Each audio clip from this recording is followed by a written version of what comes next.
Should have known at the end of summer, the innocence fades and the weak become stronger. Should have known at the end of summer, I'd be lost without you. The skyline looked like a stained glass window. The city sang such mad crescendo. 4 bare feet on a rain-soaked street. Summer air brushed fever dreams.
Good call.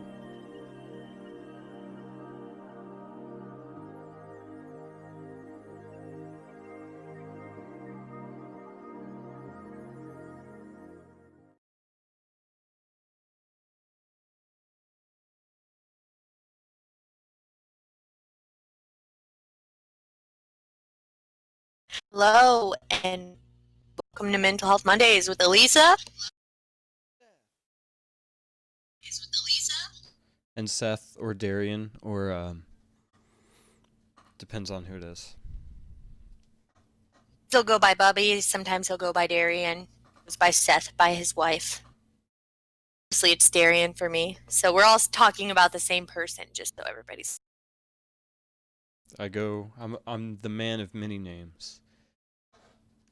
The man of many faces and the man of many names, because he can do all these faces. All at once, you want to see?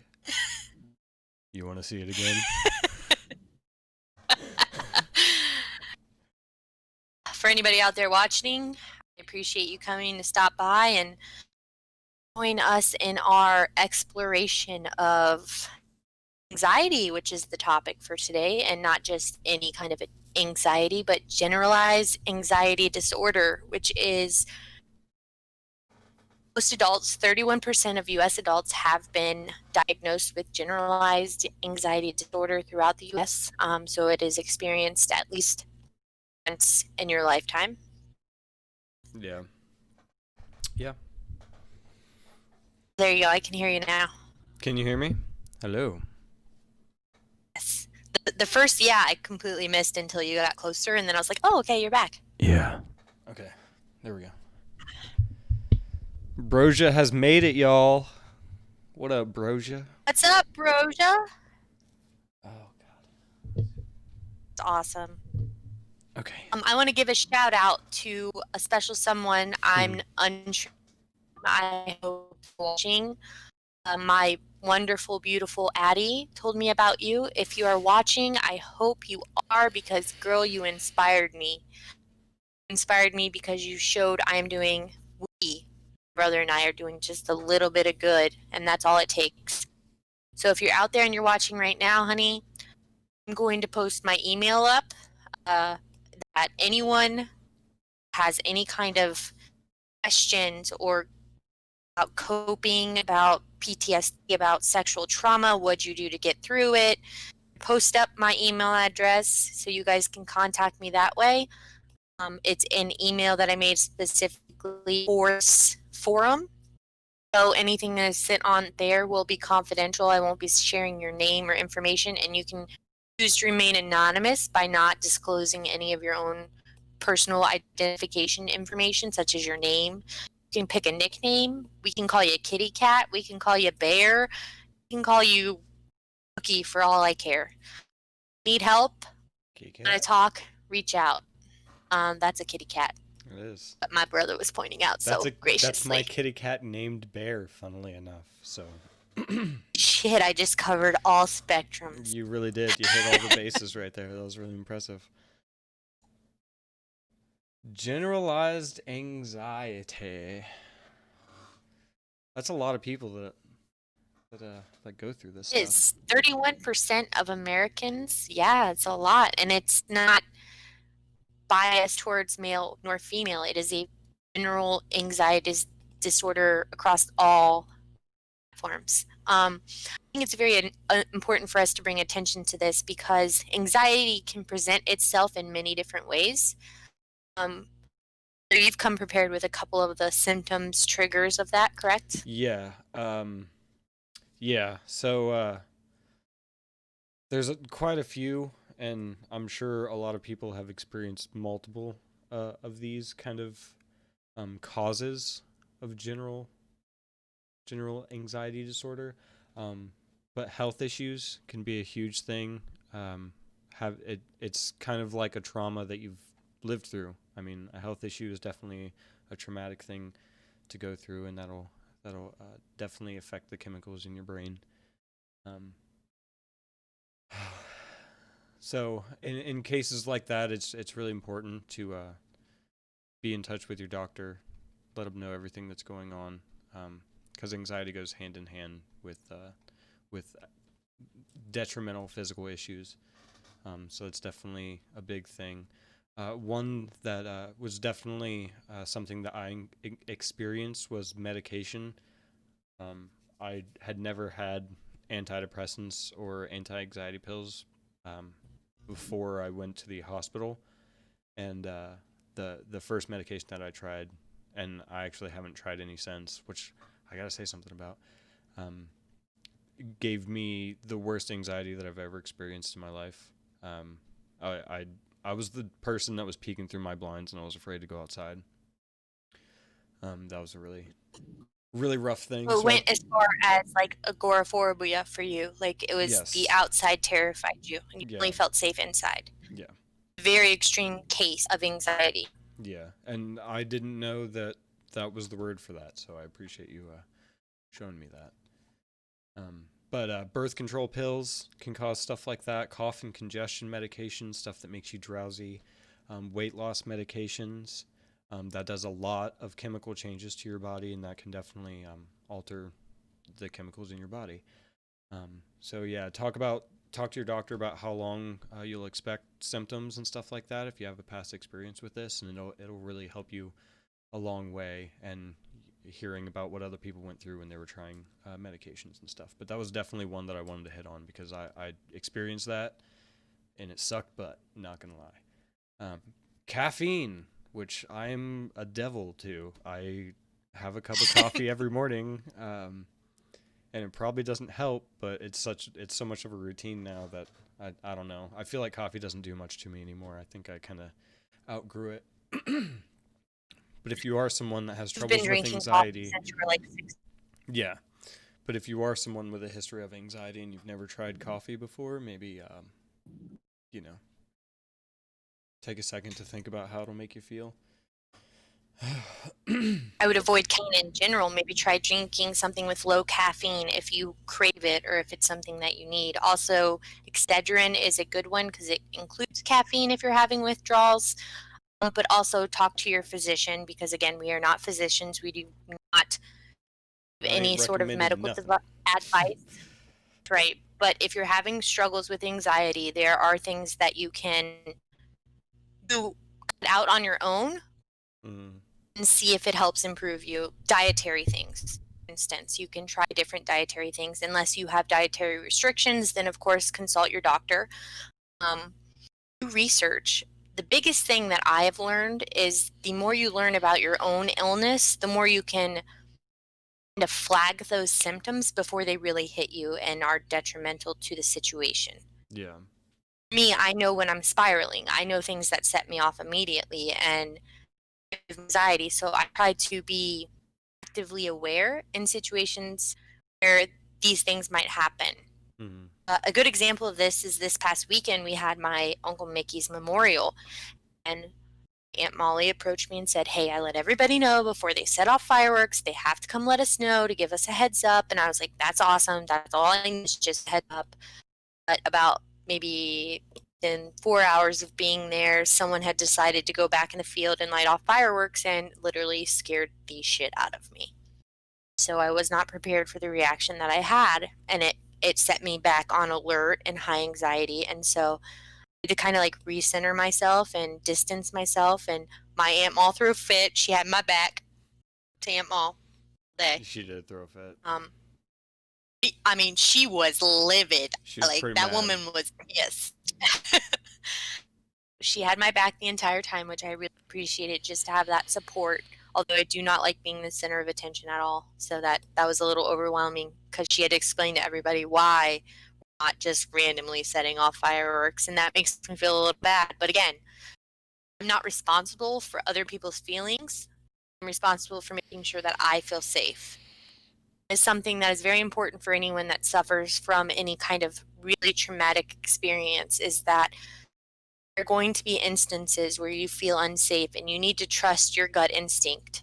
If it's irrational, my fear of fireworks is kind of irrational. Let's be honest, it's just loud and it sets me back. And so this weekend was going to be my attempt of like, okay, I'm prepared for this. I'm going to confront it head on. And I wasn't ready. And that's okay if you're not. It's Yeah. okay to not be ready. That's one thing I want to make a point of. Everyone learns and copes with things at their own speed. It's taken me 12 years to get through Iraq. It's 13 years to get through Iraq. Shit. I really think about it, it's insane. It's taken me that long to process, get therapy, get the correct medication, and then want to change the world for the better. And that's why we started this. Boom. On our way. But like, You need and to let me turn your know. sensitivity on your mic Sorry. because I can't hear you when you just speak softly. Sorry, I will turn that up. I did kind of want to ask you, and I don't know how comfortable you are or not. But what went through your head when that firework went off and you didn't know about it? I screamed fuck and I wanted to hide underneath the table. I stopped myself. I jumped up and then I sat back down with my hands on the table. Yeah. It was me like grounding out, like I'm at Aunt Molly's house. I'm okay. Right. I mean, I screamed fuck, and then there were two of them, and I was not prepared for the second one, Yeah. and that made it worse. And that's when I was like, okay, I'm going inside. I got to get my anxiety medication right now before I fucking have a meltdown. Right. Right. I was just. It's a lot easier to prepare for something when you're aware it's going to happen. Like if I would have got a heads up, like, hey, we're gonna go out here and light some fireworks, I'd have been like, okay, cool. I may go inside for a little bit and just deal with it that way. But it's okay. Like people need to live their lives and not be so concerned about everybody else, because my problem is my problem. My anxiety is my anxiety, and I have to learn how to either confront it and overcome it, or I have to learn how to absorb it, where other people don't have to change their life to accommodate mine, if that makes any sense. Yeah. Yeah. And it must have been hard for you to kind of come to that conclusion about your situation, right? Because of course you're worried about how you're going to be affecting everybody else, but you know that the way that you feel is 10 times worse than them just giving you a heads up, you know? And I think in my mind, it must have been kind of a tough decision to kind of speak up and say like, hey, Could you please just accommodate me this little bit and everything will be fine? Um, I don't know. At least in my mind, that would take a certain amount of strength, and I'm glad you have it. Barely have it. Let me be honest. It was the last time that fireworks went off, and I just left. Really, I Yeah. think changed the whole idea of it all for Aunt Molly. And I was like, I text her later on. I'm like, I'm sorry, I can't handle it. Like the time I was leaving, my hands were shaking. I couldn't like my hands wouldn't stop shaking. Yeah. It's a real. It's not just like in my head. It's like physically makes me react. I get anxiety. My hands start shaking. I can barely hold anything still. It's a real trigger for me. And I think that's hard for people to understand because Mickey even pointed it out. He's like, so fireworks scare you.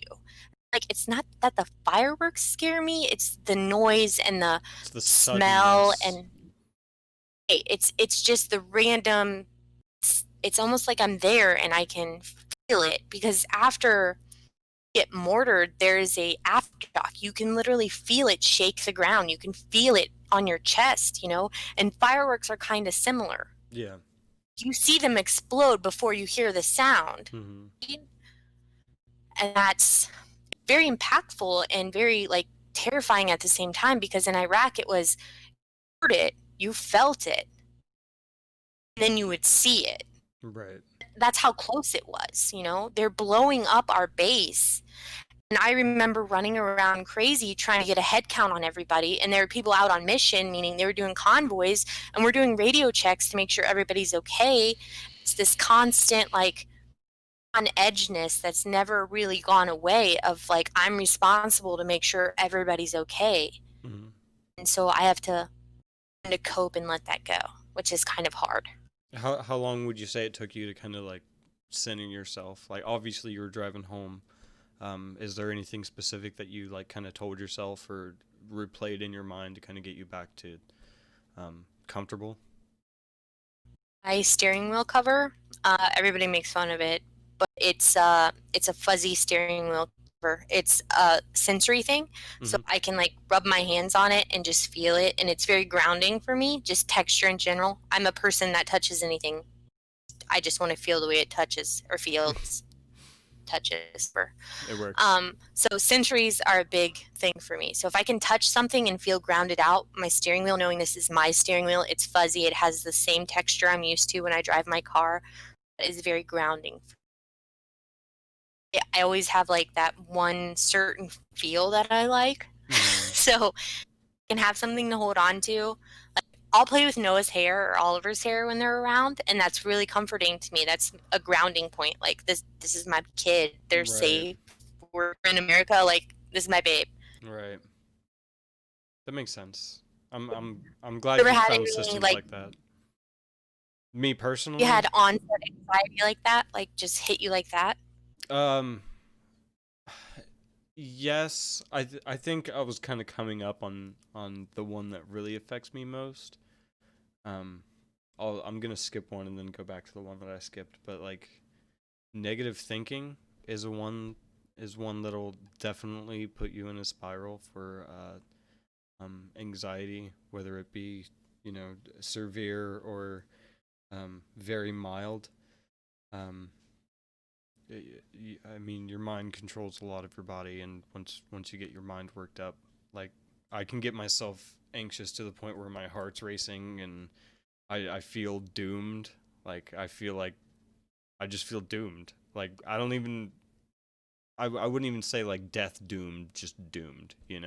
Like nothing Like good's gonna come. you do, Nothing good's gonna come. no matter what you do, you're gonna be exactly where you are right now, and there is not a shit thing you can do about it. So sit in the shit and deal with it. Right, and yeah, that's a huge trigger for me because I've always been a self-deprecating person. I can't help it. In a lot of cases, it gets me motivated, and in a lot more cases, it gets me anxious and depressed.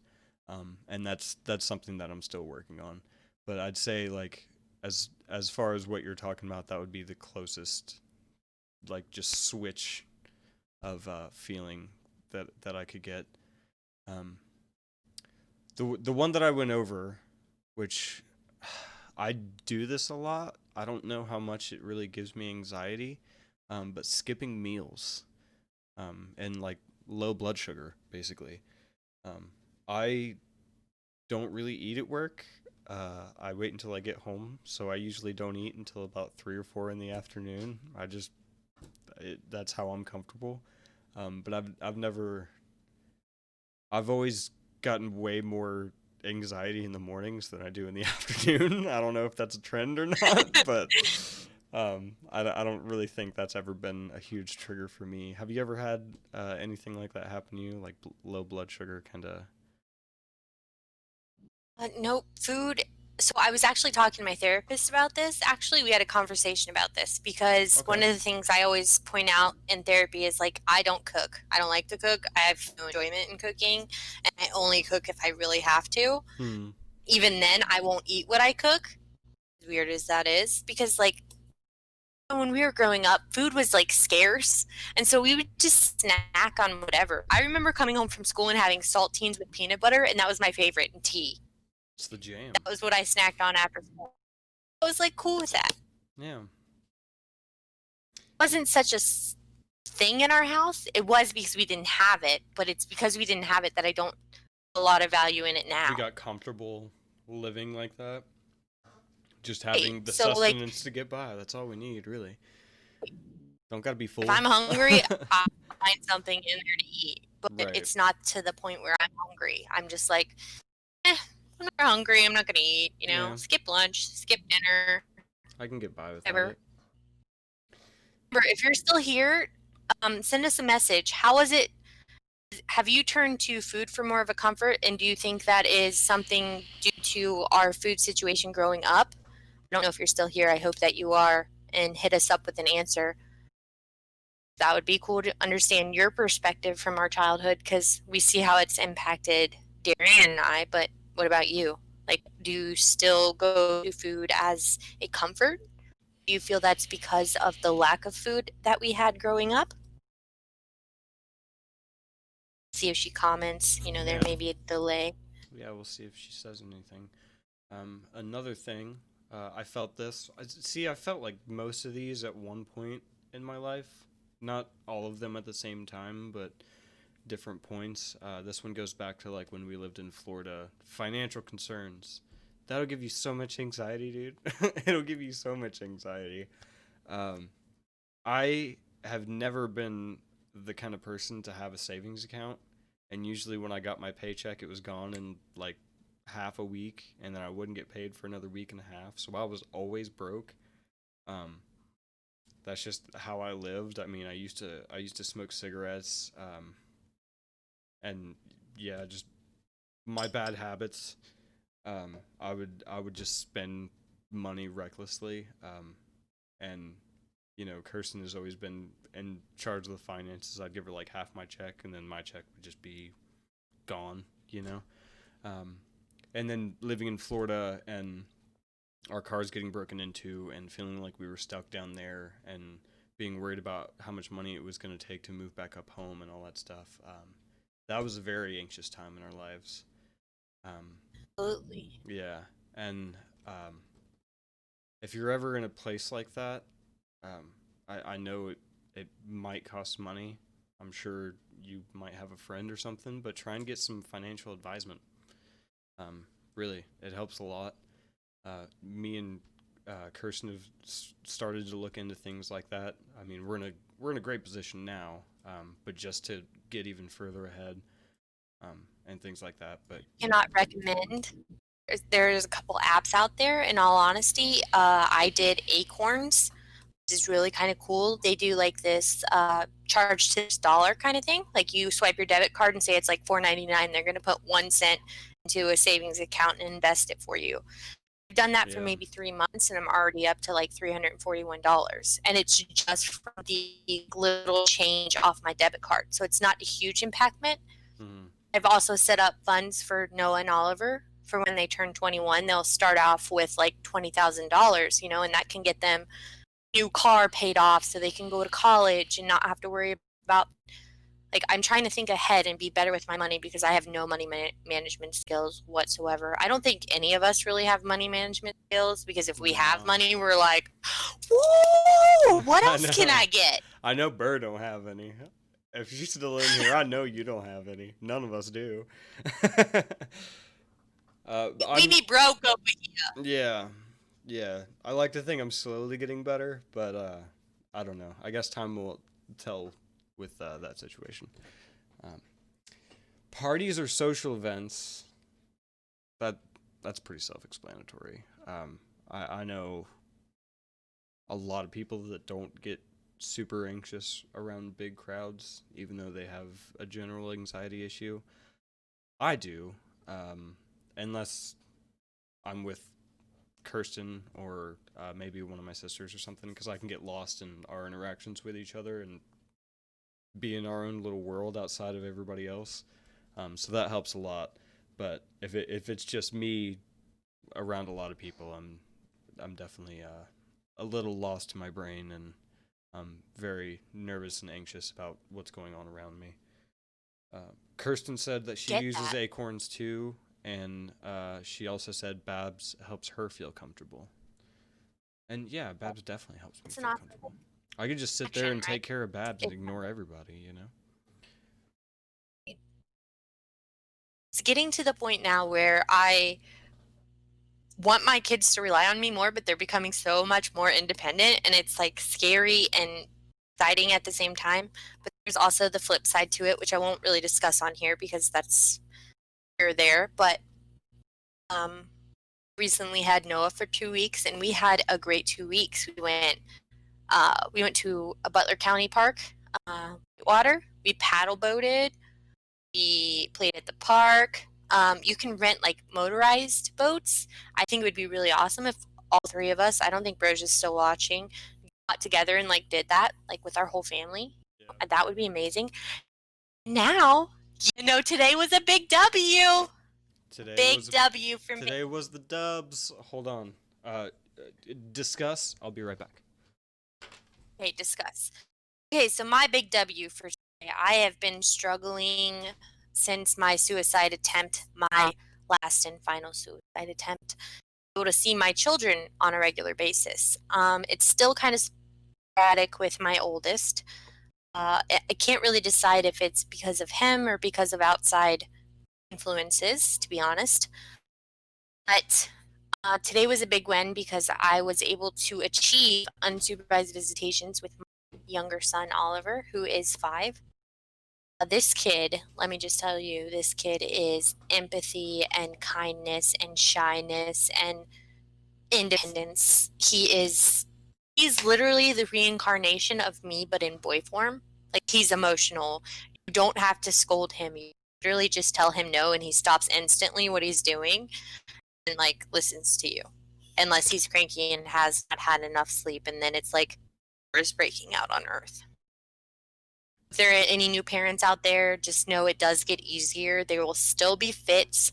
And the best way to handle it is listen and speak calmly. And if you feel like you're going to yell, don't. Don't yell. Take a breath. Realize you're talking to your baby. Get through it with them. Ask them how they're feeling. Validate their emotions. Teach them how to grow through their anger, their frustration, to communicate it. Because I'm telling you, if this world communicate with one another with respect and dignity, it would change the outcome of 90% of what is happening.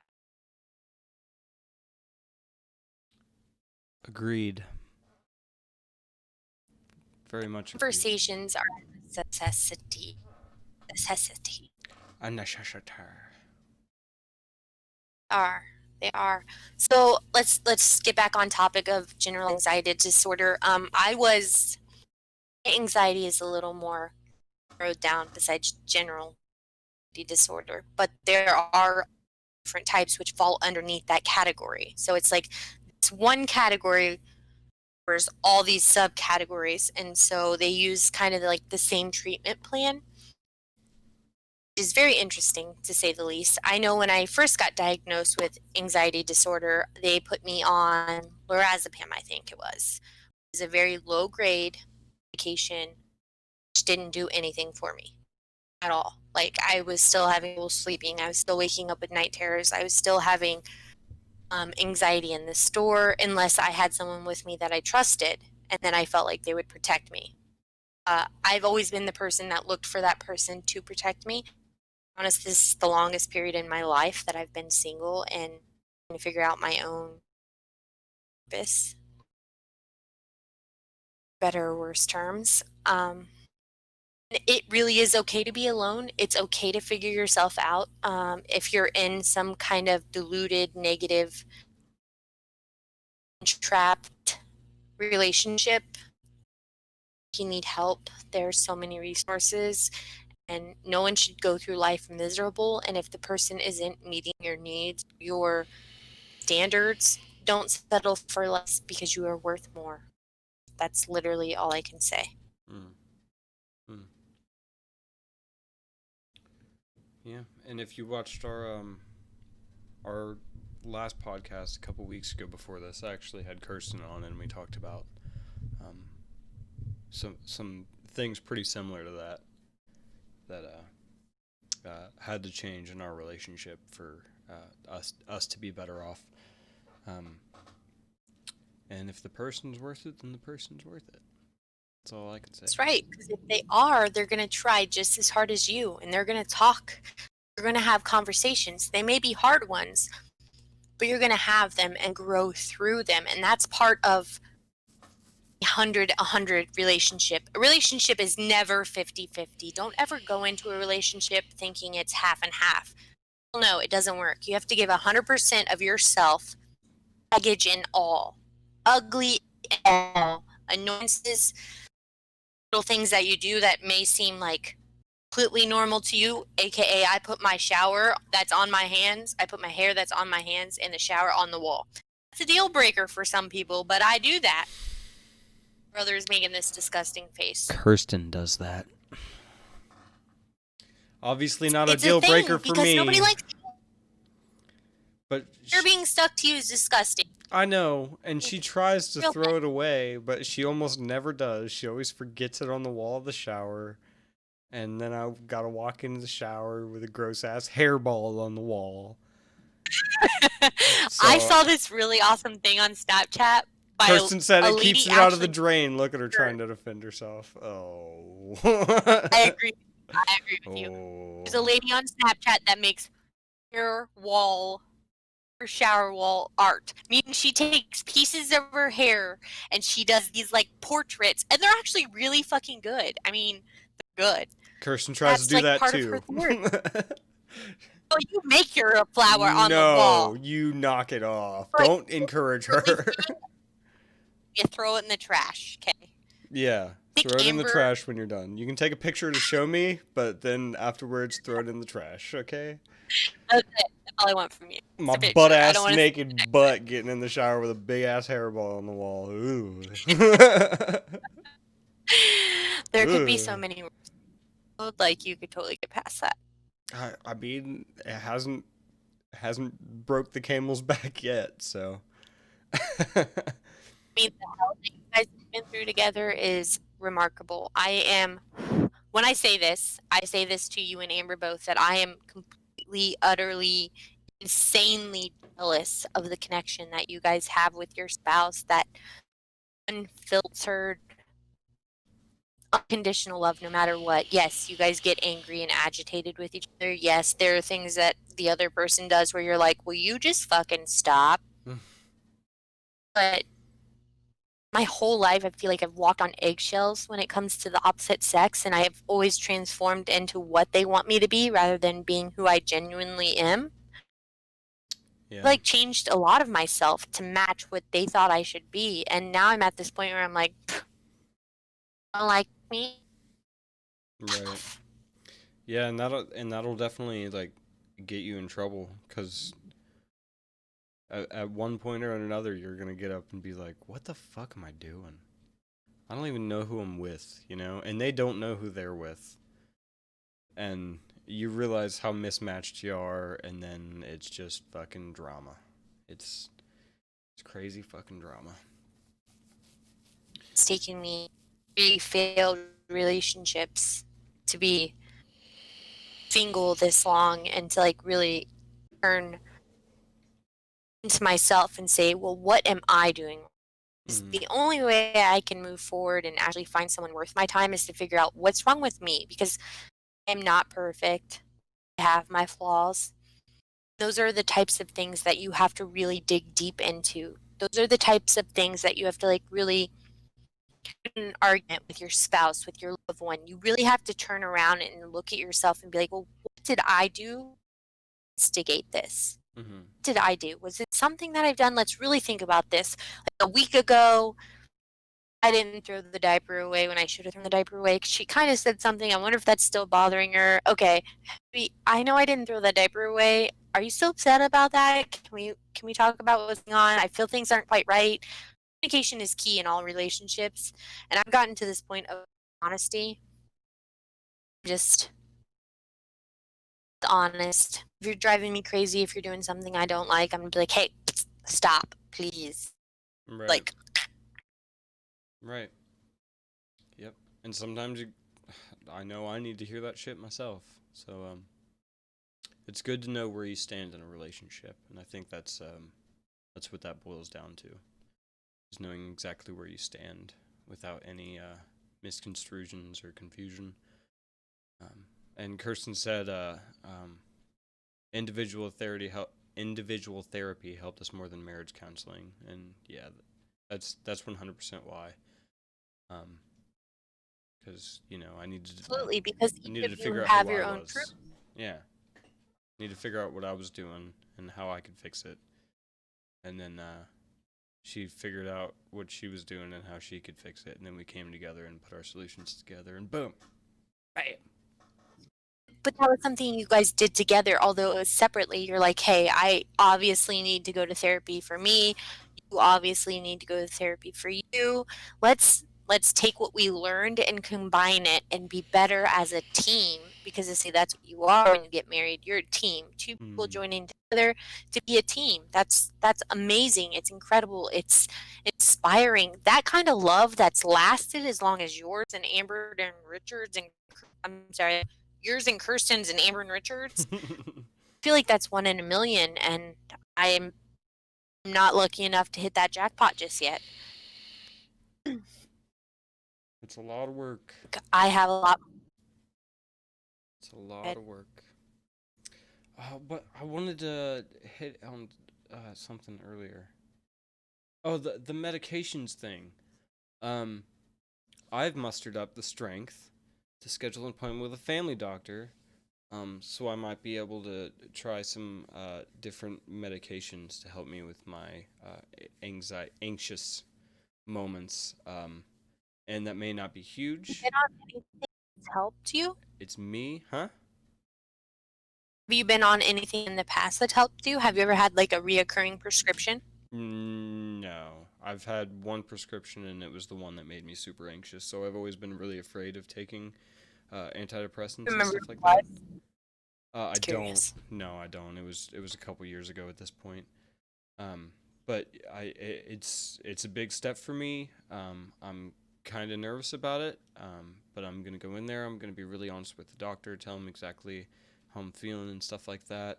And I'm gonna step up to the plate, and I'm gonna try some new things to try and feel centered.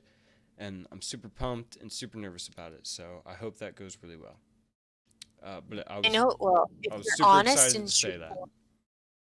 Super Yeah, pumped. I mean, that's a big step in the right direction, because medication is vital in some scenarios. I wouldn't be where I'm at right now if it wouldn't be for finding correct medication for me.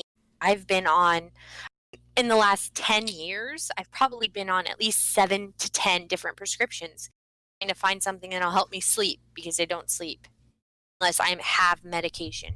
Help me something focus throughout the day, because my brain is going 1 million miles an hour, and I have a job where my back is to the door the whole day. And the anxiety I felt from that first day working there was unreal. Like, I couldn't explain to you. Every time the door opened, I'm turning around to see like who's coming in, and it distracts me from my work. There are so many things, these little minute things that aren't taking taken into consideration on a day-to-day basis. But when you experience something so traumatic, it's very important for you to be honest and straightforward. If you smoke pot, tell them you smoke pot, because the interactions between some medications and THC or CBD can counteract each other. It's very important to be honest. Your doctor is not going to in your hide about certain things. They may not agree with what you're doing, but be honest. Super important. Must be honest with the people that are trying to figure out what's best for you. Mm-hmm. Yeah, totally. So yeah, I'm getting prepared for that. That'll be coming up soon, and I will definitely talk about it on stream how it went. Because it's a pretty new, medications is a new experience to me.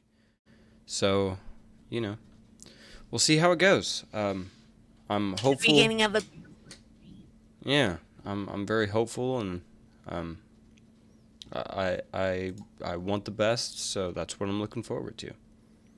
100%. And going with that, start a journal. I cannot tell you how much journaling has changed my life. Let me just tell you a little bit about journaling, okay?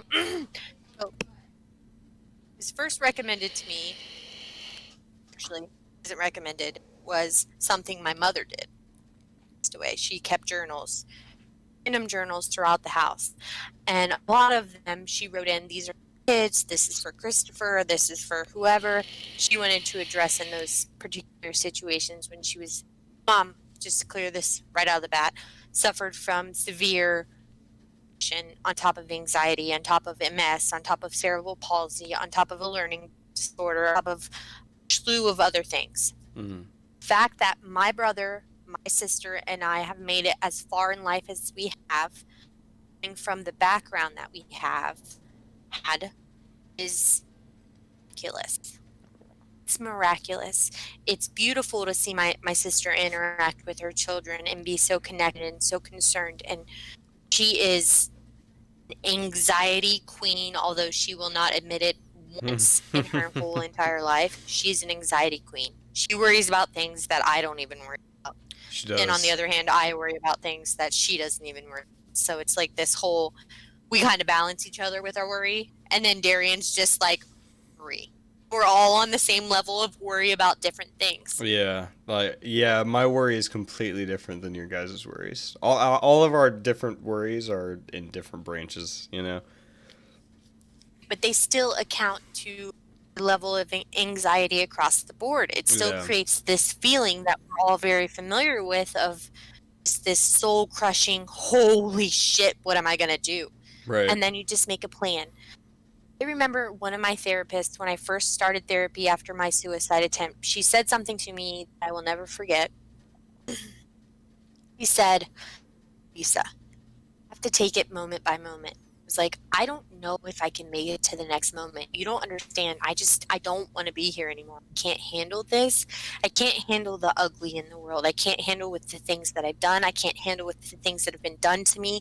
I cannot deal with my brain. I can't deal with reliving these things constantly. And I like to call it my endless of self-negative talk. It's literally this just reel in my head that repeats the same things over and over again, which devalues the progress I've made into being like, no, that's not true. This is what's true. Yeah.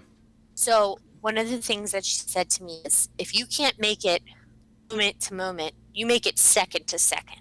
Make it through 1 second, you make it through the next second. Okay, you did that. You made it through this second, okay, make it to the next one. An hour has passed by. You made it through this whole hour. Yeah. It's an accomplishment. You're literally at the bottom of the barrel and you don't feel like you deserve to be on this earth another minute. Making it an hour is like winning the fucking Olympics. It Then really when you is. walk out of there, it's like, he's right. Shit, I made it in an hour. And okay, so I'm going to make it the rest of this day. Then you wake up in the morning, you still feel real shitty, but you're like, you know what? No, make it through this day. It's my day. Then eventually those days turned into weeks. Then I started setting goals, right? And then months,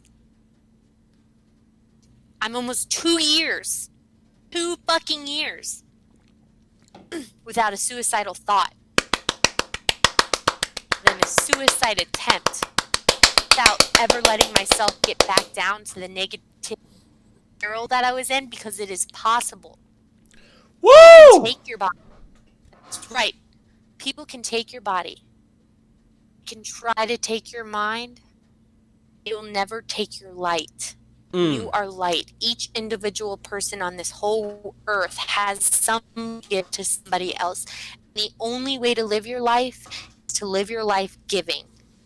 Give, you receive, and too.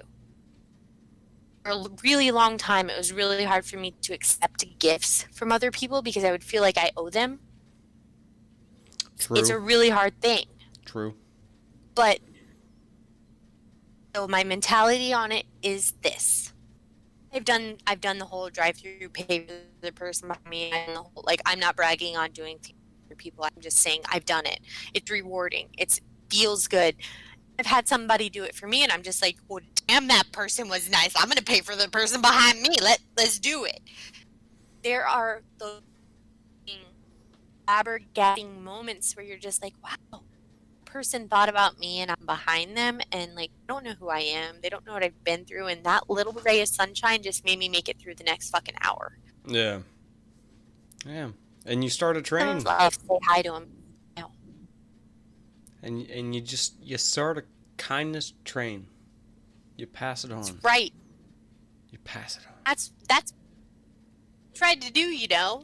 I'm still trying. I gave out a kindness card today on my way back from court today. I was like, I stopped through the drive-thru and I'm like, I think I deserve a beer today. Like, I'm not getting drunk, but I want to drink a damn beer. Yeah.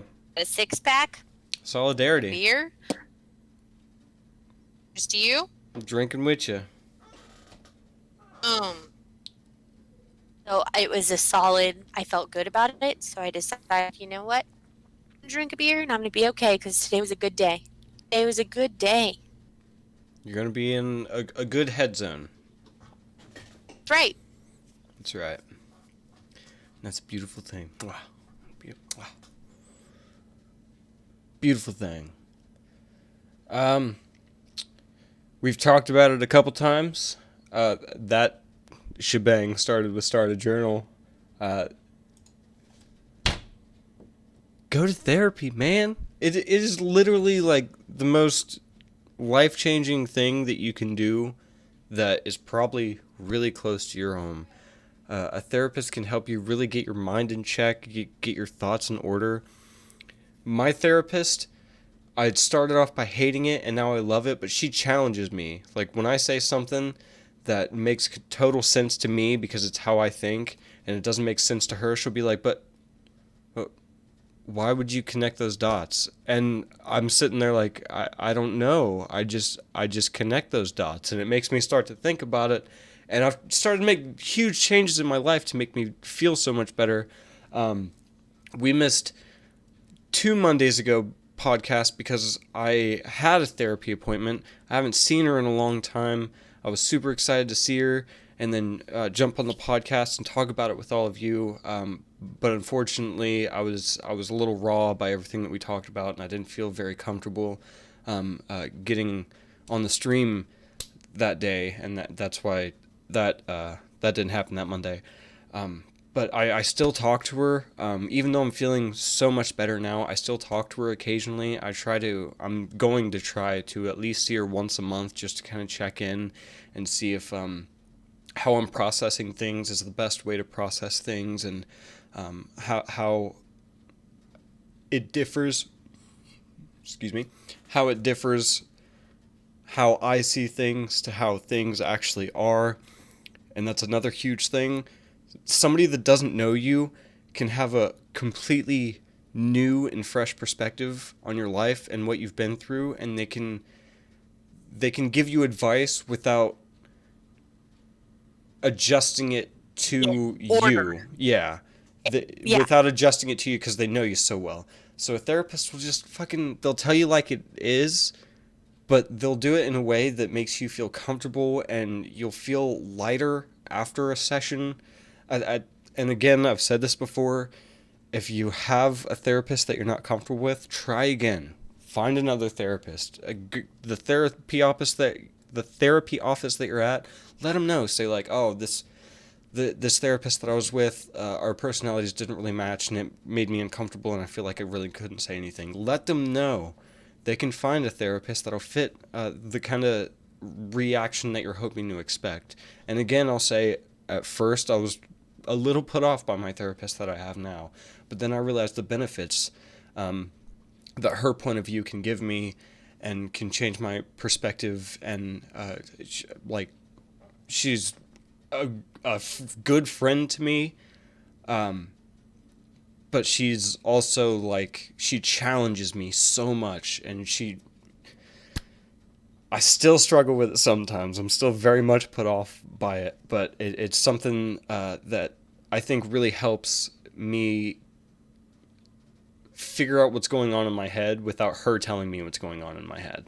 Like, she points it out, Helps like, you look at it from a do you different realize? perspective, right? Yeah, do you realize that that's like, that doesn't make any sense how your thought process goes? And I'll be like, oh shit, yeah, yeah, it doesn't make any fucking sense. I don't know why I think like that. And so it's super important. I recommend therapy to everybody, even If if you're you're not perfectly comfortable helpful. if you're not comfortable going into an office and talking face to face, there's so many different platforms now available because mental health has honestly in the last 5 years It's serious. taken a huge spotlight because it is a serious mental illness. Any kind of mental health illness is real.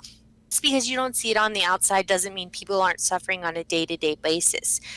Their small wins might seem meaningless to someone else. Making wins, and that's where appreciation for humans. Each human is different. Each person experiences life through their own filters, if that makes any kind of sense. They've been brought up a certain way, they've been raised a certain way.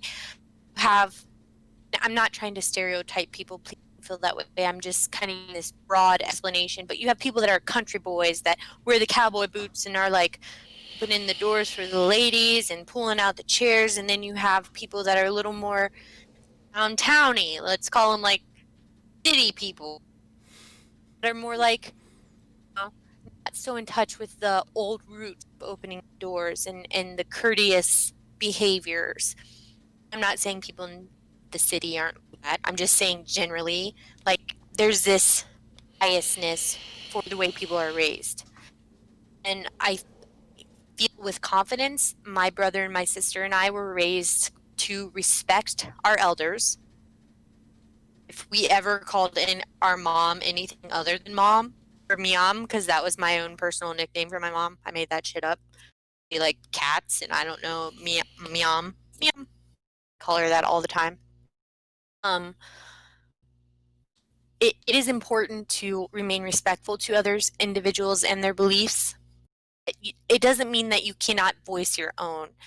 Have good conversation, to be able to talk about things is like the root of the world. We have this ability as humans. We are the only creatures on the earth that can communicate verbally and understand and process and then speak back in a powerful way. And therapists are trained in a way to listen and to compute and give you the best output, or at least validate the way you're feeling, but also giving you tools to move past that feeling and to grow more as an individual. That's what it's about. That's what mental health and being aware and just learn. God bless it. I cannot tell you enough. There's so much power in knowledge. If you suffer from anxiety, go pick up a book about anxiety. If you're an introvert and you're afraid of crowds, find a book about being introverted. I read this mind-blowing book called The Quiet, and it's geared mostly towards the introverts and how most extroverts, it does a study. Harvard, the other big schools. I know Uh, Harvard is a big one. Harvard. like the Ivy League schools. I don't know. Yeah, I can't think Stanford, of all I can hear is Harvard, Stanford. Yeah. So these people Yale. go through this process. People go through a process of interviews, and the professors admit they're looking for these very powerful individuals, these very outgoing personalities, these self-assured, very aware. Not everybody's like that, and that's not anything to do with their upbringing. That is their personality, that is their consciousness, that is their character. Some people are more morose, some people are more quiet, some people are listeners, some people are receivers. That's the beauty in the world, is that there is balance. Chaos, order has chaos. The extroverts have introverts, the quiet have the loud, and there's nothing wrong with being any of those people. You just have to find your comfort and grow within your comfort. And then every once in a while, step out of your comfort zone. I read somewhere that you should do one thing every day that you don't like to do. One thing.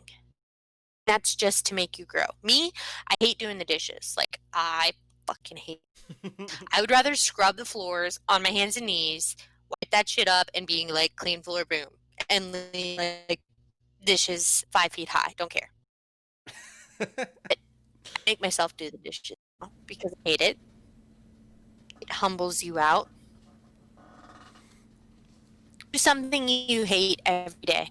Do it. If you don't like to run, if you don't like to work out, do it because you hate it. Learn to love it.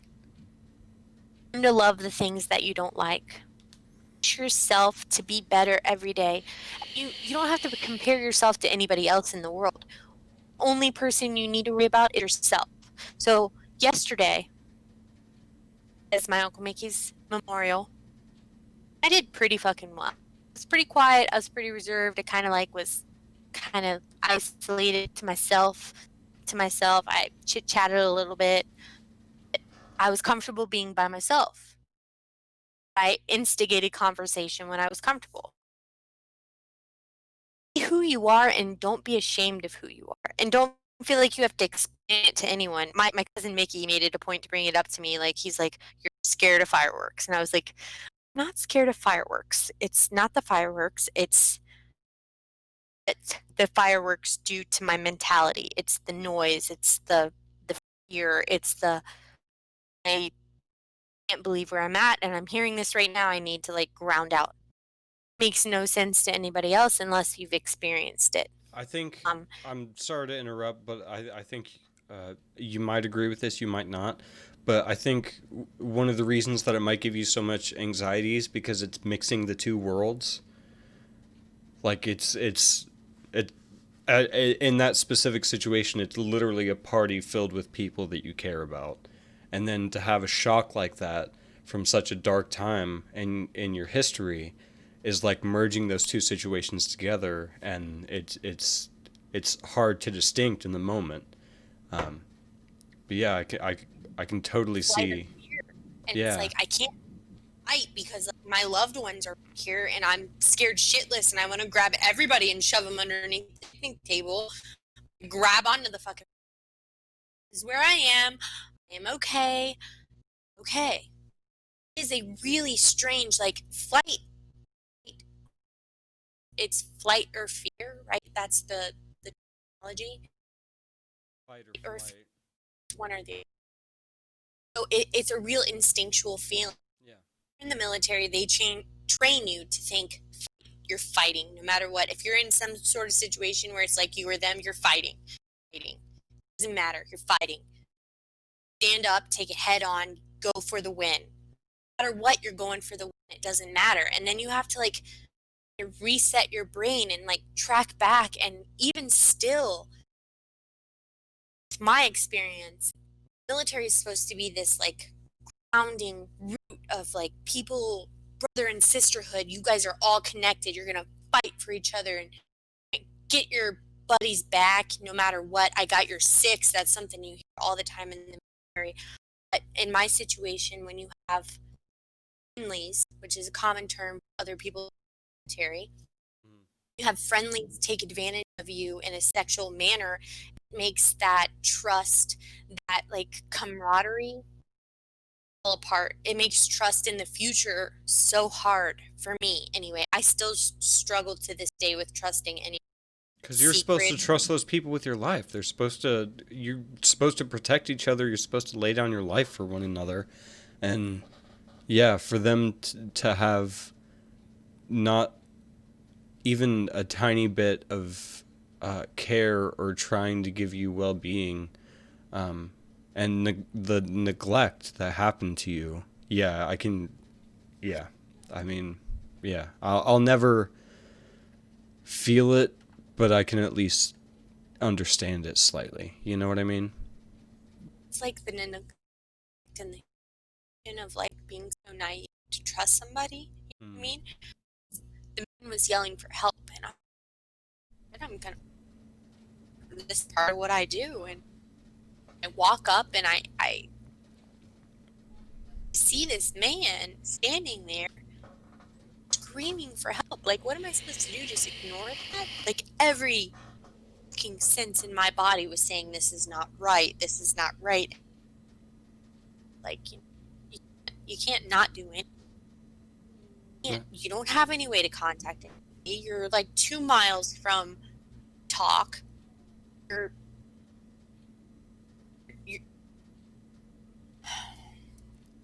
disconnected from. You're having I you're having a little bit of some audio issues. You keep cutting out, and I think it's really important for us to be able to hear you right now. So I wanted to point it out. Will you check? Stuttering a lot. Yeah, no. Will you check through your settings to see if the input sensitivity is up at all? And if it's not, will you just turn it down? Because I would really like to hear you, and I think everybody else would really like to hear you, especially with what we're talking about right now. So it'd be a shame for your words to go unheard. Can you hear me better now? It does sound a little better, yeah. Okay. So this is where my naivety, my youngness. I was 19 when I joined when I joined the military. I was 17. I went to boot camp. I established relationship with my platoon that I can't even explain to you. I think that was the best feeling in the world was boot camp. Is there's this sense of camaraderie and you're all in it together and it sucks and you're tired and all you want to do is sleep, but your battle's got your back. You're in it together. I remember one of my greatest best friends in the whole world. His name was Lamorne Aaron. Called him Aaron because that was his last name. He got me through a lot. I mean, he really did. The day mom didn't show up to graduation after she promised for months and months and months that she was going to be there, like I was left crying in the bleachers. And Aaron came up with his family, and they're like, "Hey, how are you?" And they're like bawling. 17 years old. I'm still a young girl, crying my eyes out because the one person I wanted to run to that field. I spent 3 hours looking for her, and she wasn't there, and it was detrimental.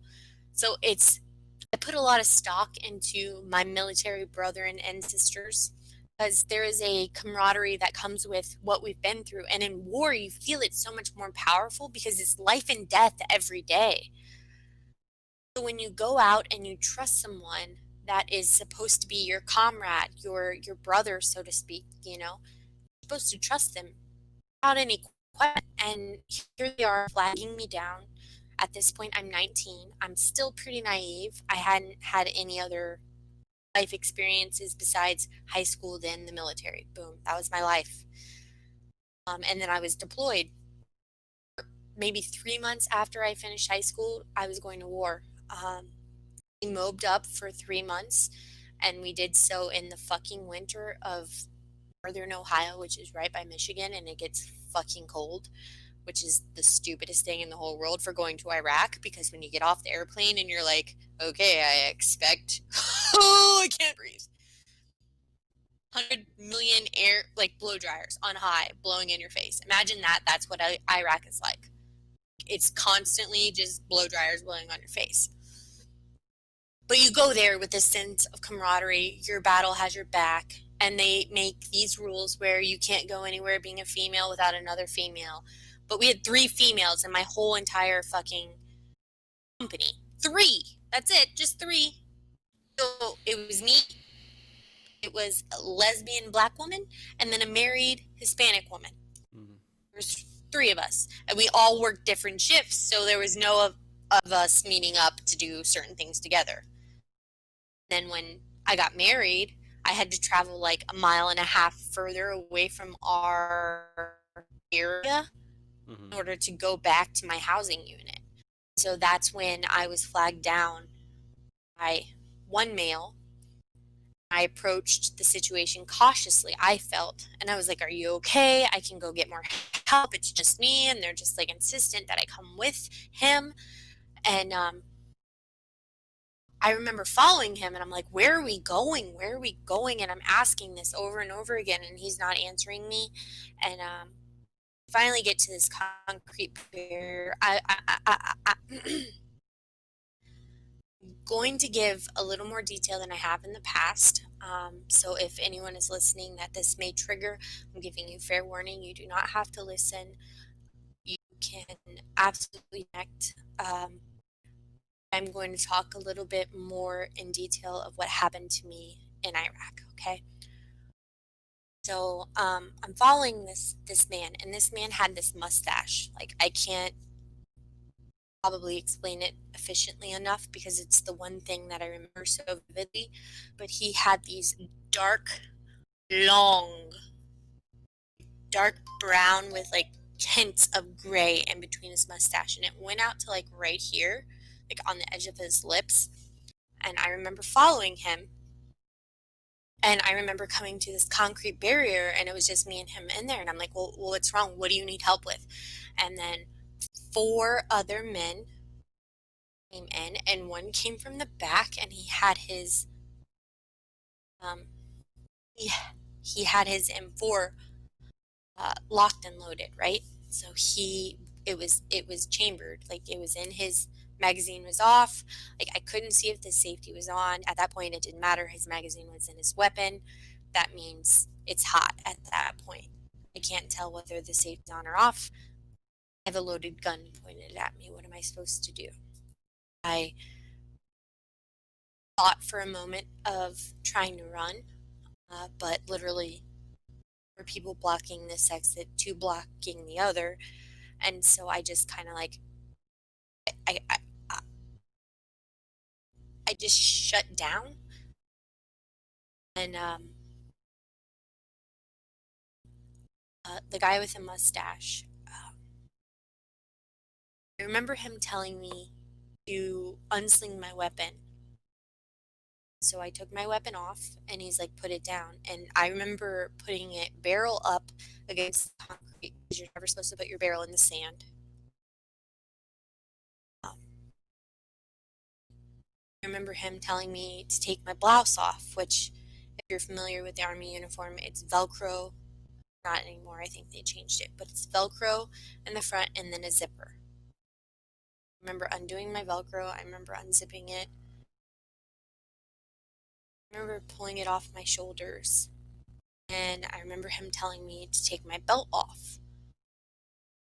And I kind of just stood there for a moment, and the guy that was holding the M4 at me, pointed at me, and he repeated what the other guy said. And at this point, like my mind had just shut off. Like I just was just I was just there. I was just listening to whatever it is they said, just so I could just wake up the next morning.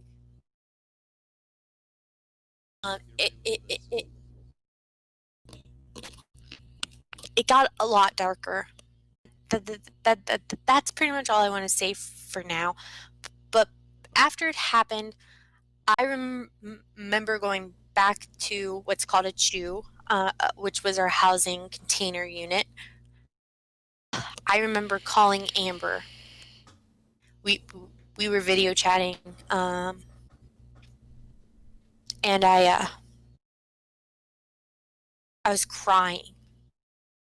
She kept asking me what's wrong, and I had no idea how to even tell her. And I just kept telling her, I just want to talk to, my ex-husband. I just want to talk to him. I just want to talk to him. And she's like, well, what the fuck is wrong with you? And I'm just crying. And I'm like, I just miss him. I just miss him. And then finally I was able to get in touch with him because he had finally stopped in another fob, and I'm bawling my eyes out. And he's like, what the hell's wrong? What's going on? And I told him the same thing, that I just missed him, and slept on it. And the next day decided I was going to go to my leadership, uh, and, and, and, sorry, You're and okay. report it. I had showered because rape makes you feel disgusting. Rape makes you feel violated, and it's like you can never get clean no matter how hard you scrub yourself. I think I scrubbed myself until my entire skin was raw.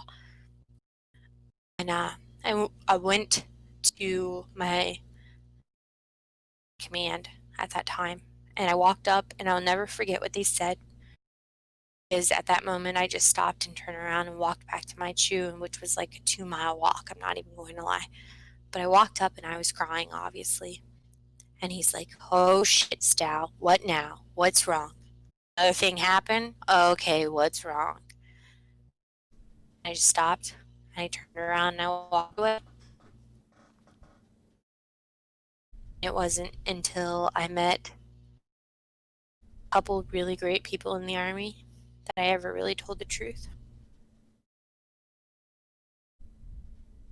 Sexual assault, rape, molestation are ugly and change the way you look at people, but it's not the end.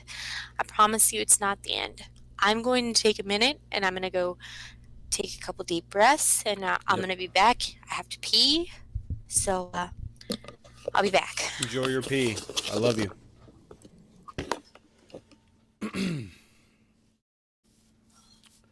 Sorry if that was a little hard to hear. It was definitely hard to hear for me. I never want to get her to talk about that. I want that to be known.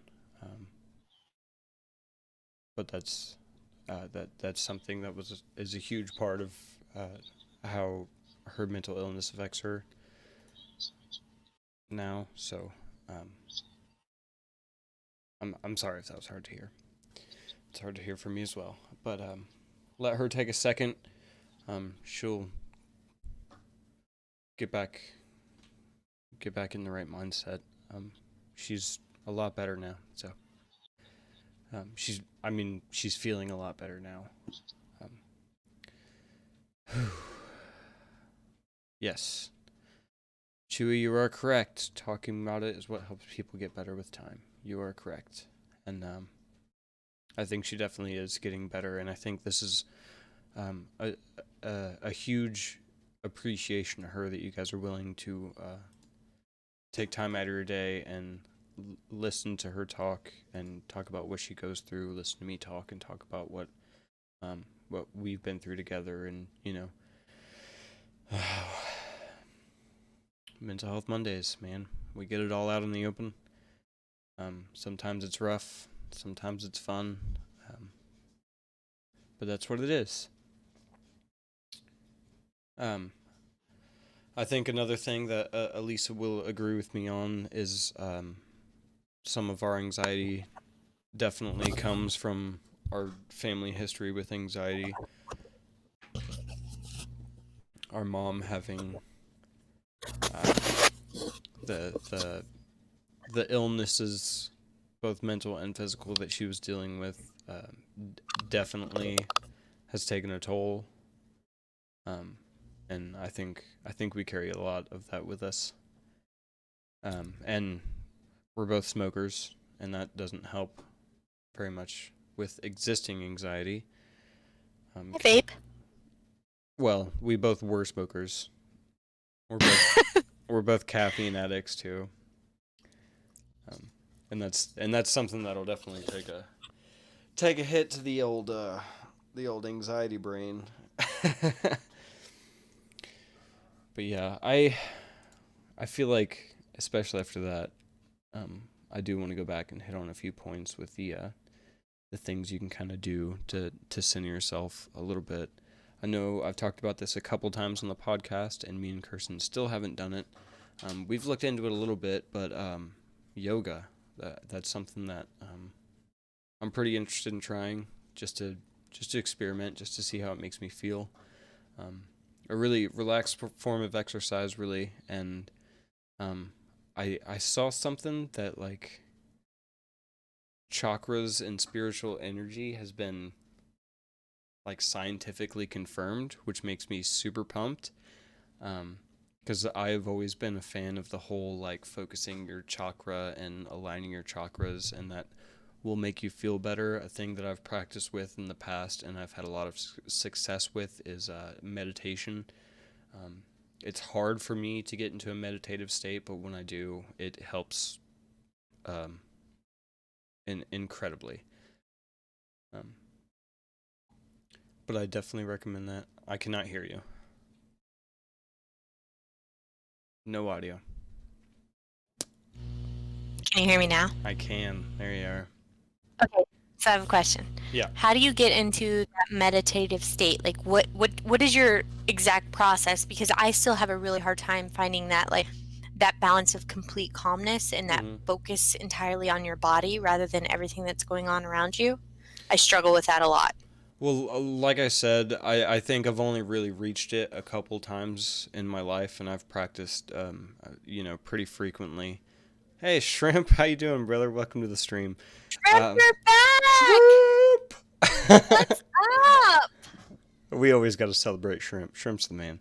But He's been following us since the beginning, so it deserves a shout out. Like it he's does. here again, and that's awesome. Shrimp's Thank you, man. the man. My best supporter right there. But my specific process for meditation that has been successful for me, I listen to a band called Limbic System, and they make really chill instrumental music that's kind of like experimental synthy. But that's been the only music that's worked for me. And I sit cross-legged in the center of the couch with the music up pretty high. I close my eyes, and then I've heard it. The best way to do it, and the only way that's worked for me, is to ignore everything, listen to the music. I obviously listen to the room sound around you, because that'll also help get you into the deeper meditative state. But act like you're standing in your brain, and then walk down a spiral staircase down behind your face, and then there's a door at the bottom of the staircase. And I know this is goofy, it might not work for you, it worked for me, but when you open the door, it goes to like your perfect peaceful place, which to me is just a beautiful sandy beach.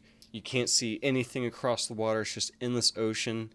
There might be like a small little cottage. It's whatever I imagined it to be, so it's awesome. There's a small little cottage that's overlooking the water. I'm in all white cotton button-up and sweatpants, and I'm just walking on the beach. And there's been a couple times where I've spent an hour and a half to 2 hours walking down this beach, just not even knowing that I was sitting on a couch in the middle of my living room. Honestly, just feeling like I was just the wind, the smell of the ocean, the feel of the clothes on my body, the feel of the sand that I was walking on. It was the most sensational, incredible experience that I've ever had, and it's so fucking hard to get there. But I've gotten there a couple times, and if you haven't tried it before, try that method. Look up other methods. Everybody does it in a different way, but that's been the way that's completely worked for me. And I'll even put it in chat if you want to check out that music. It's Limbic System with all Y's. They're an amazing band. They even do live music, and it sounds just as good as it does on the record, and it's all instrumental, and it's beautiful. It's a drummer and a keyboardist, and they make some of the most beautiful shit that I've ever heard in my entire life. In fact, I might close out the stream with it. That would be awesome. Yeah. I'd like to hear it. I would love to spread that to you guys, because it is like it's my dark secret, and I would love I would love to be able to share it with you unleashing guys. it to the world. Right. I'm letting you all in. It's Mental Health I Mondays. I do yoga, And honestly, yoga is probably one of the most serene moments for me because my body is only focusing on those movements and this, excuse me, the sweat pouring off my face. And like, there are meanings in each movement that you do in yoga. Like when you do warrior pose, which is one leg bent in front of you, the other leg straight behind you, one arm in the front, one arm in the back. It represents you in the middle of your future and your past. It's about being present. It's about being completely aware of who you are and what your body's capabilities are. Yoga is so much more than just the poses. The poses mean something. It's about balancing those different points of your body. It's about understanding the depth of emotion and intellect and reactions, and it's beautiful because it's so grounding and so relaxing, and afterwards you feel like you got your ass ran over by a train because like your It's muscles are taxing. shaking, sweating, but it's like, oh my god, I did that. I cannot tell you the joy I felt when I nailed what was it, pro pose, when you basically are balancing on your hands and your knees are on your forearms and you're What? balancing basically just on your hands alone. Have I not showed you this video because I was so pumped about I it? I have to. posted it on my I'm Instagram. I'm so interested in trying yoga. I've heard so many good things about it. I do want to shout out before you say anything else. Chewy just donated $20 to the stream. Thank you so much, man. That's the second donation I've ever gotten, and it's the first highest. So thank you so much. That's super And you know awesome. what? It's on Mental Health Monday, so we're going to Mental keep Health this shit going no Mondays. matter what. He said, I Right? We're support what making you a guys are promise. doing here and don't stop. Hey, man, you pay me $20. I'll keep going with whatever Promise. you want. I'm Do just it. kidding. Do it. Pinky promise? Here we go. Every Monday. Every Boom, Monday. it's locked digitally. I mean, We're gonna be here every Monday, no matter what kind of fucked up day we're having. We may come on here and we're gonna be like, you know what, this day fucking sucked. We're gonna keep it real, open, and honest all the time. Because even on sucky days, I need this. I won't lie to you. It's good for both of us. It really is. It really is, because hearing that message from Addie, like, that set a fire in my soul to know that you can impact somebody else that may be struggling with the same things. It doesn't have to be as extreme as sexual assault. It doesn't even have to be as minimal as, fuck, I stubbed my toe and this day sucks. Want to talk about it? Let's talk about you stubbing your toe and how bad it fucking Let's sucks. fucking Because damn talk it, that about shit it. hurts. Being a mom is my jam. Welcome to the stream. How are you doing today? Obviously, being a mom, which is dope, probably one of the most strongest things that you could do. We appreciate you coming into the stream. Thank you very much. Appreciate it. Hi, how are you doing? If you have any brilliant mom advice, I'm always open because I have two beautiful children of my own. Time with them is very limited. So if you have extracurricular activities that you would recommend with a 9 and 5-year-old, I'm Oh, so it's game. Addie. It's Addie. Addie, oh my god, We love you're you here. too. I love you so much. I can't believe you're here. Oh, that's awesome. Thank you for coming into the Sorry, stream. my dog. Being a dad is my jam. What's up? It's pretty Oh my jam god, it over makes me here. so happy you're here. I could literally cry right now. Yeah, and in case any of you don't know, like, this is something that me and Elisa really wanted to do, and it didn't matter if 10 people showed up, or 20, or 50, or 0, or 100.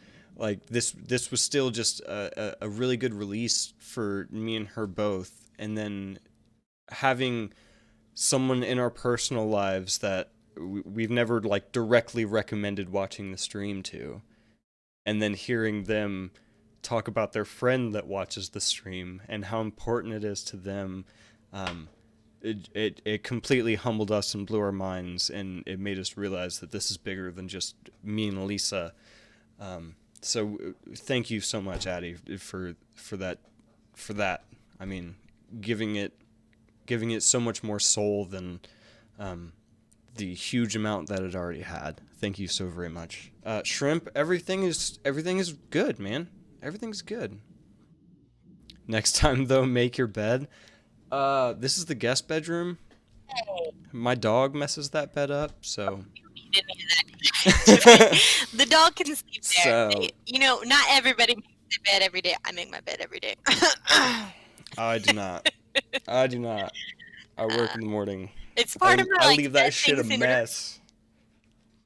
In all mental honesty, like I felt like our childhood was chaotic enough. Like I start my day making my bed. I get out of my bed, I make it, and then I go take a shower because I'm like, hey, I did that one thing today. No matter what, I fucking did. So that's good enough. My Nailed version it. of that, is when I come home and I see a sink full of dishes, even though I fucking can't stand dishes. I don't want to, but I fucking hate I this. gotta do it. I can't look at a sink full of dishes. I gotta do the dishes. And I think like that's a total mom thing right there, is just be like, dishes gotta be done, hun. Missed that, Dean. It skipped me completely. Dude, like I can't stand looking at a sink full of dishes. I have to do the dishes. You're the same way, but I hate dishes. I don't even care. I would just leave them there and be like, you know what? Eventually, I'll have to do them, but today it's not eventually. Well, see, my neglects are vacuuming and laundry. Those are two things that I'm just like, nah. Somebody else can take care of those two things. I'll do everything else, but I won't vacuum and I won't do laundry. Like I have to vacuum like nonstop. I'm vacuuming No. every day. I'm like, I can't handle this, especially because I have like this fucking cream colored carpet, of course. Oh yeah, yours doesn't help. I No. live in like a shitty old house made in the 70s, so all the carpet is fucking brown as poop. You know what I mean? So But no dirt tracks, right? You can no just dirt vacuum tracks. No. I'll Mine let my is, like, dog out while sit it's on the raining, floor. run through the mud. He'll come in. I'll be like, whatever. No big Right, deal. we're both That's fine. dry. Oh God, this has been a good one. Yeah, we're Really coming had. up on 8:30 already.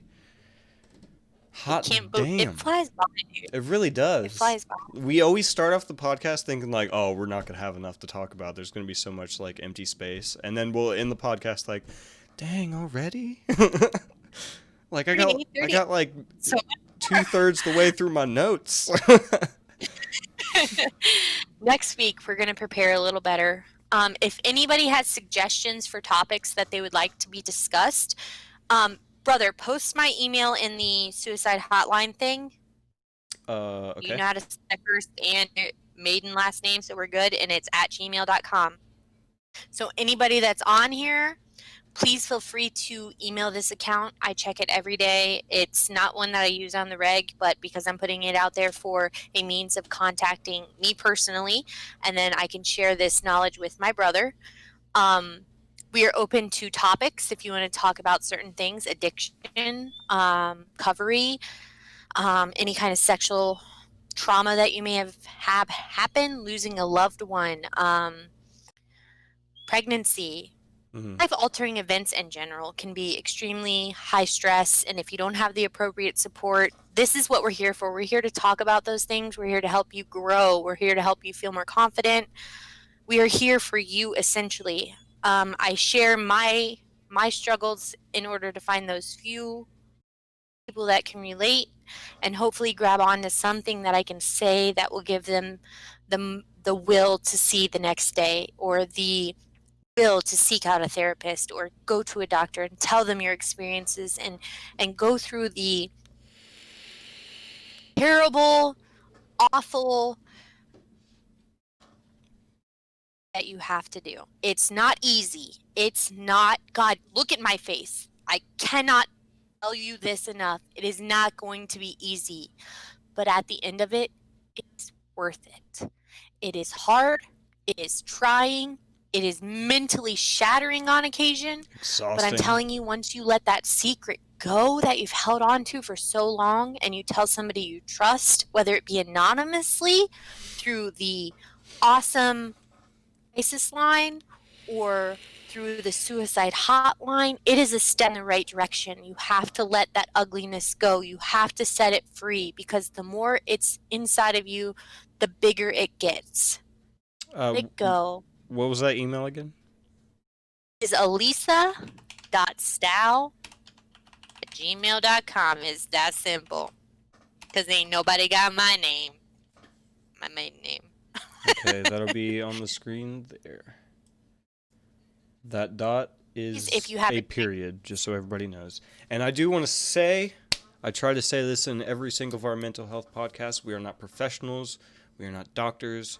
We are just people that we believe have had it pretty rough.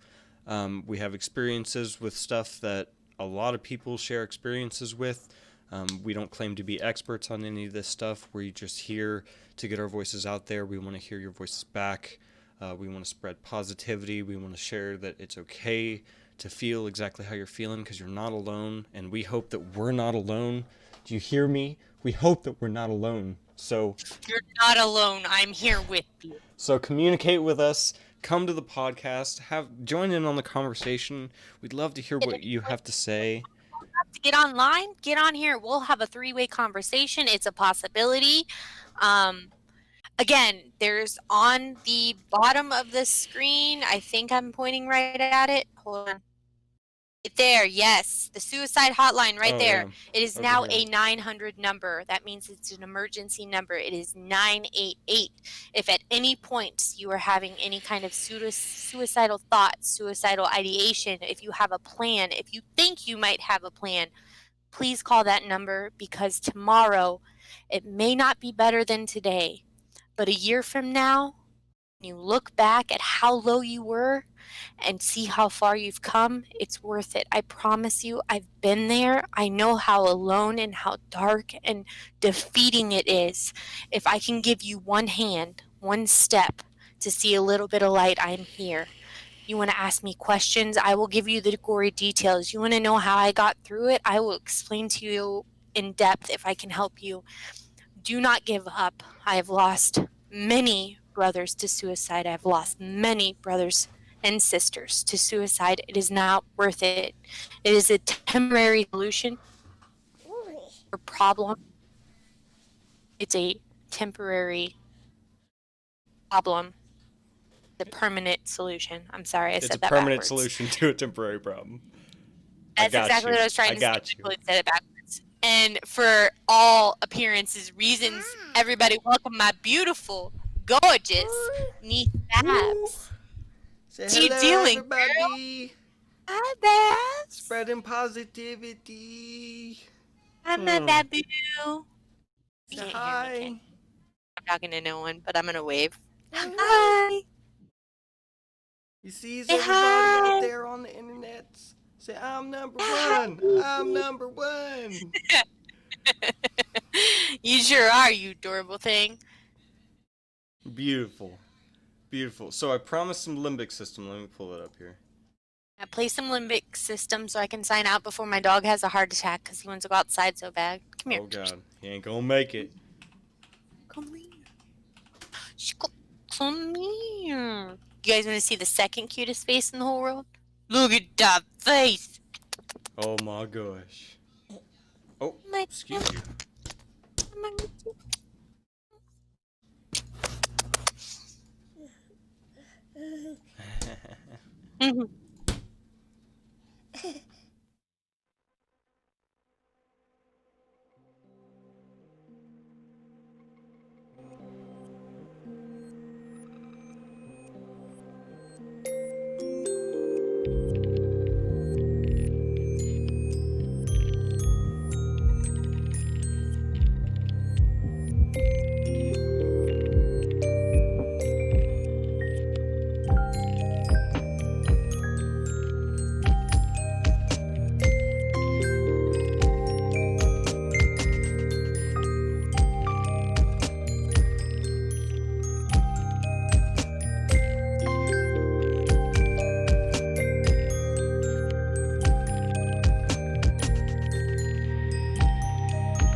Hello, I'll start that over. I do want to say before I end the stream, thank you for coming to the stream. If you haven't followed yet and you watch this, I encourage you to do so. We do stuff like this every Monday. I have gameplay that goes on throughout the week where I try and spread positivity in that small little way. But me and Elisa greatly appreciate you guys showing up and hanging out with us today. We hope to see you next week. I will be back on Wednesday at 7. I also jump on randomly. I could be on before then. But yeah, thank you so much for coming to the stream today. We greatly appreciate it. We didn't know how important this was until you guys told us. So we're very excited to make this a weekly thing again. And for the weeks that we did miss, it's totally on me. I wasn't in the right mindset for a couple of them. Like I said, I just got out of a therapy appointment for one of them, and I was feeling just a little bit too raw, and I had a lot to think about, so I wasn't comfortable coming on the stream. And for that, I apologize. But we will try to be here every Monday, 7 p.m. Eastern Standard Time, right here on twitch.tv/BAPRSeth. There's the Gmail account here if you'd like to talk to Elisa, let her know what's going on in your life. Whether you want your name to be known or not, that's completely up to you. I also want to recommend Limbic System. Check them out. They're great for getting lost in some music. And then everybody that is in the comments section, they're great people. Follow them too. Give them some love. Shoot them some positivity.